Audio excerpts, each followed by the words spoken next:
Bonjour.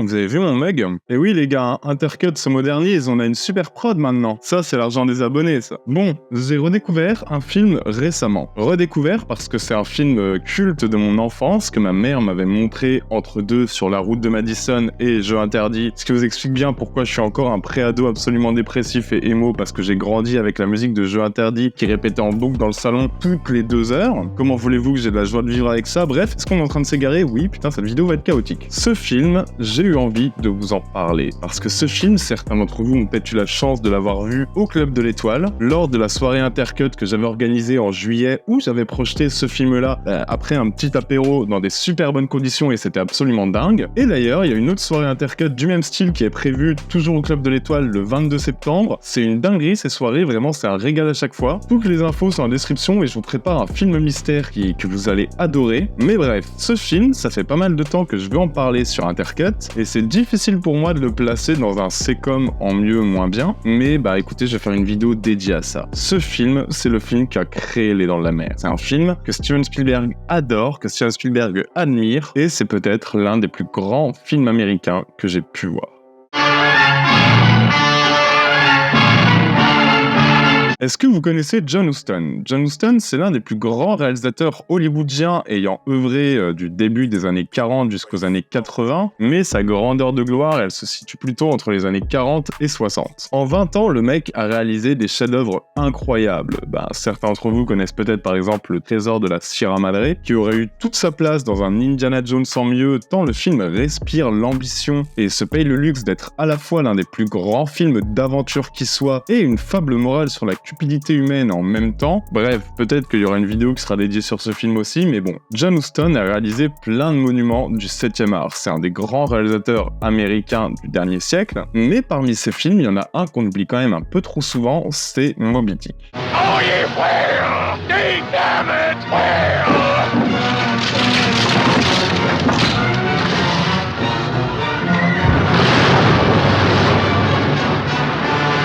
Moby Dick, c'est un film gigantesque. En fait, c'est un film gigantesque dès le tournage. Un film qui avait un budget de 2 millions, qui est passé à près de 5 millions après un tournage chaotique et hyper compliqué. Et vu qu'avec un budget de 5 millions, le film ne rapportera lui-même même pas 5 millions au box-office, vous voyez que c'est pas vraiment une super bonne affaire. Et pourtant, c'était clairement difficile de faire un film plus alléchant sur le papier. John Huston met en scène un bouquin culte de Herman Melville avec Gregory Peck, qui est une star de l'époque dans le rôle principal, et Orson Welles au casting, entre autres. Je sais pas si vous vous rendez compte de la quantité de tauliers qui se promènent devant et derrière la caméra, et le moins qu'on puisse dire, c'est que ça va vraiment donner un film de patron, un film dont le grand Hollywood a le secret.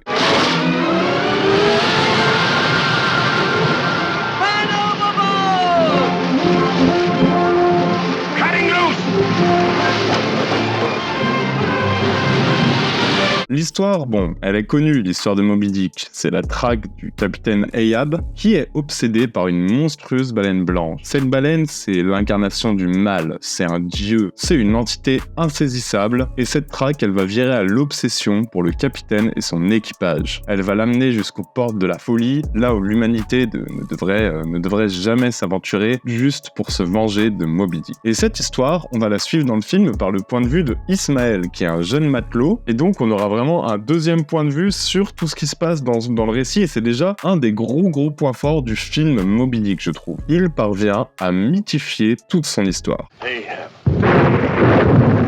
Who's Ahab? Captain Ahab to you?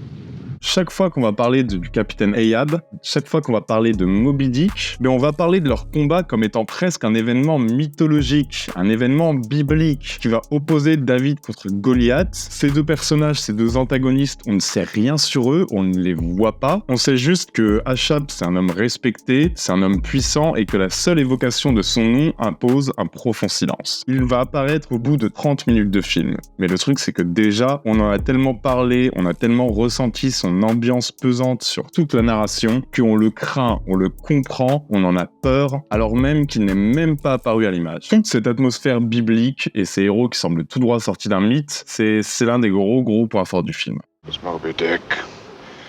that tore my soul and body until they bled into each other. I'll follow him around the Horn and around the Norway Maelstrom and around perdition's flames before I give him up.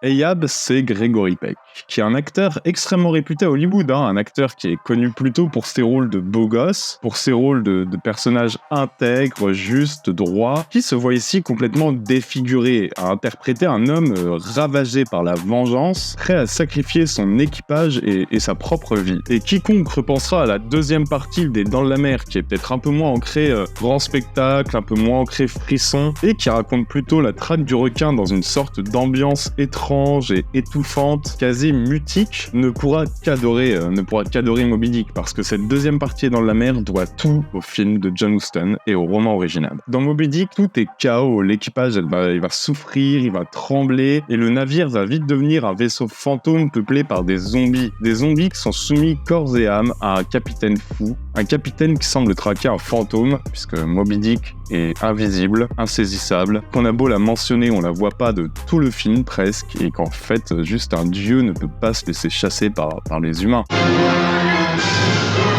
That ain't no whale. That a great white god. On est sur un film puissant par son écriture, par son atmosphère, par ses personnages, mais on est aussi sur un film de grand spectacle. Alors oui, comme dans Les Dents de la Mer, la baleine, enfin le cachalot plutôt, n'apparaîtra que peu elle aussi, mais croyez-moi, le dernier acte de Moby Dick, le film, au niveau de la réalisation, au niveau du grand spectacle, mais c'est hallucinant. C'est d'une puissance, il y a des effets spéciaux qui fonctionnent encore très très bien, il y a du grand spectacle, c'est remarquable par sa photographie absolument folle, d'un symbolisme assumé jusqu'au plan final, et je veux dire ce dernier tiers, mais c'est d'une sacrée ampleur, Enfin, je veux dire, quiconque aime juste les films d'animaux tueurs et les attaques impressionnantes va complètement avoir ce qu'il veut avec le dernier tiers de Moby Dick.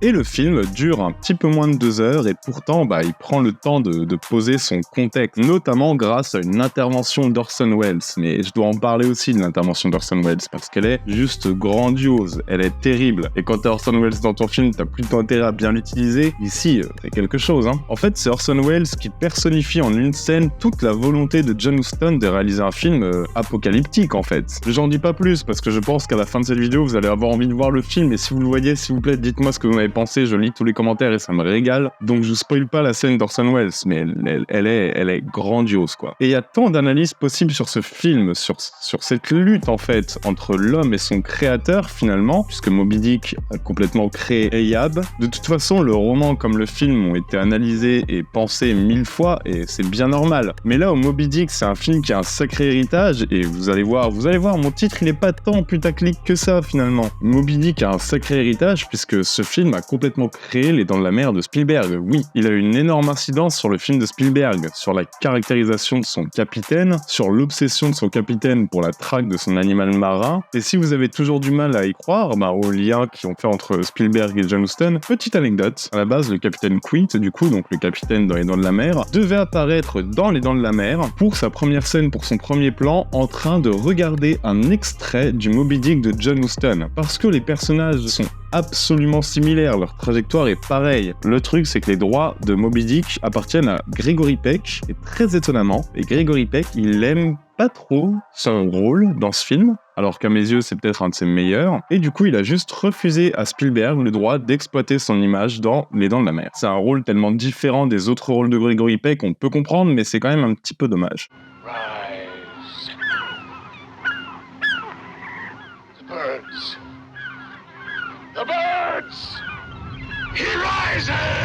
Bref, Moby Dick, c'est un film qui a une leçon d'iconisation. C'est un film qui va vous prendre à la gorge dès son introduction. Un film qui a une sacrée gueule. Je pense que vous le constatez de toute façon en voyant les images, en voyant la photographie, les cadres, la couleur du film, son technicolor de dingue. On est vraiment sur un film qui ruisselle d'images qui vont, j'espère, vous marquer très très fort, comme elles m'ont marqué à l'époque, quand moi j'ai découvert ce film et je l'ai revu 20 fois, vraiment 20 fois, dans ma petite Bourgogne natale, ça a été un de mes premiers grands chocs cinématographiques. Et depuis, j'ai en tête un nombre de plans assez fou qui symbolisent à merveille la colère de Dieu, comme ce travelling magnifique montrant les plaques commémoratives des différentes personnes tuées par les baleines pendant un sermon religieux. On est sur un film qui méritait bien une vidéo tant il est important pour moi. Un film qui, sans doute, dans un sens, a créé Les Dents de la Mer.